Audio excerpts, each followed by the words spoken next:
बिस्मिल्लाहिर्रहमानिर्रहीम। अस्सलाम वालेकुम students, I am Mohammed Usman Ali, your mathematics teacher.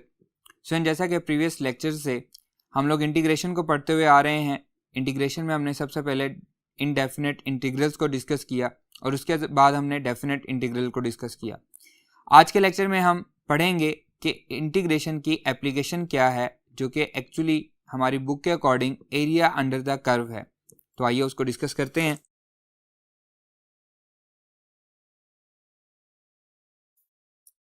Student, second year के चैप्टर नंबर 1 के वेरी फर्स्ट लेक्चर में आपको बता के आया था कि हम रेगुलर पॉलीगॉन्स का, रेगुलर शेप्स अगर हमें दी गई हों तो उनका एरिया हम फाइंड कर सकते हैं। इन ज्योमेट्री हम पढ़ चुके हैं कि जो हमारे पास रेगुलर शेप्स हैं उनका एरिया हम कैसे फाइंड करते हैं। With the help of specific formulas हम उसको फाइंड कर सकते हैं। लेकिन मैंने वहाँ पे एक क्वेश्चन छोड़ा था, what about the area of irregular shape. तो देखें, ये मेरे पास एक इर्रेगुलर शेप है, इसका मैं एरिया अगर फाइंड करना चाहता हूं तो मैं किसकी हेल्प से फाइंड करूंगा? इंटीग्रेशन की हेल्प से इसको फाइंड करूंगा। आज हम यही टॉपिक पढ़ने जा रहे हैं, एरिया अंडर द कर्व। लेकिन अगर मेरे पास इंटीग्रेशन ना हो तो मैं इसको कैसे फाइंड करूंगा? तो देखें, हम इसमें डिफरेंट रेक्टेंगल्स को हम इन्वॉल्व करेंगे। इन रेक्टेंगल्स की मदद से हम इसका एरिया फाइंड करेंगे, क्योंकि रेक्टेंगल का एरिया हमारे लिए फाइंड करना बहुत ही इजी है। Just base multiply by height, या हम कह सकते हैं लेंथ मल्टीप्लाई बाय विड्थ, तो हम इसका एरिया फाइंड कर लेते हैं। तो ये जो रेक्टेंगल्स मैंने इसमें ऐड की हैं, इन रेक्टेंगल्स का एरिया फाइंड करना मेरे लिए इजी है। अगर मुझे बेस और हाइट पता हो तो मैं इन सब का एरिया फाइंड करके इसे ऐड कर दूंगा। लेकिन यहाँ पे एक प्रॉब्लम आ रही है। देखें, रेक्टेंगल्स जो हैं ये कर्व से बाहर भी जा रही हैं। अब जो बाहर वाला एरिया है वो तो हमें नहीं रिक्वायर्ड, तो इसमें थोड़ा सा एरर आ रहा है।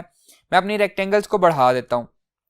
रेक्टेंगल्स को बढ़ाने से भी मेरा प्रॉब्लम तो हल नहीं हुआ।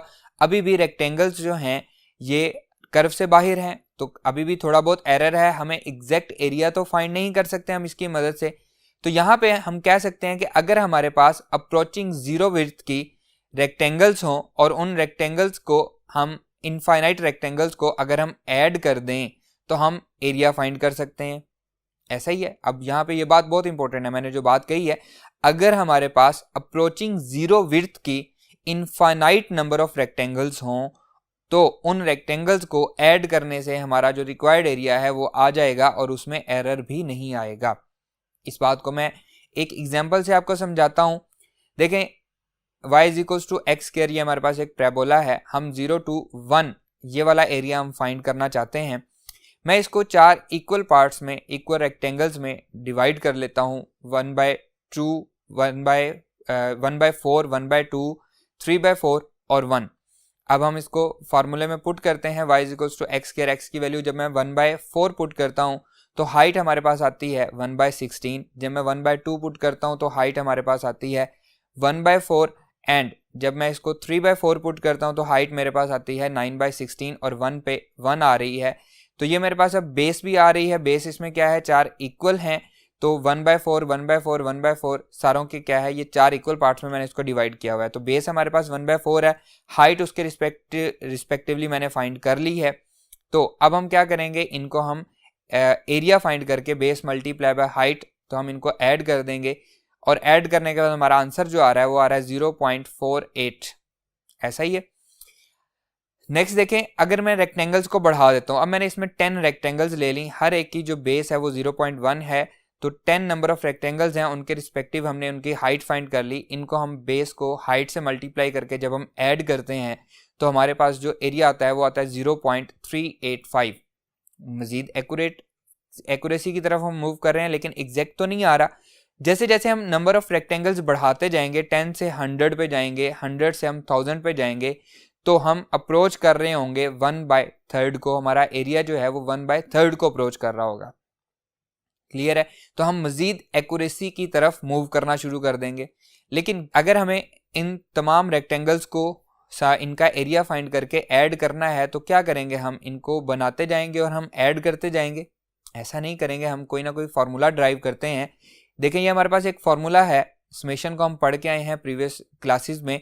तो f ऑफ एक्स आई ये रिप्रेजेंट करता है हाइट ऑफ द रेक्टेंगल को, डेल्टा एक्स रिप्रेजेंट करता है बेस ऑफ द रेक्टेंगल को। इन दोनों को जब हम मल्टीप्लाई करते हैं तो हमारे पास क्या आता है, एरिया, और उसको हम सम कर देते हैं from I varies from 1 to n. n represent the number of triangle where n approaches to infinity. Limit उस पर लगी हुई है, n approaches to infinity है, तो इसका मतलब है इनफाइनाइट नंबर ऑफ रेक्टेंगल्स को ऐड करेंगे तो हमारे पास क्या आएगा, हमारा रिक्वायर्ड एरिया आ जाएगा।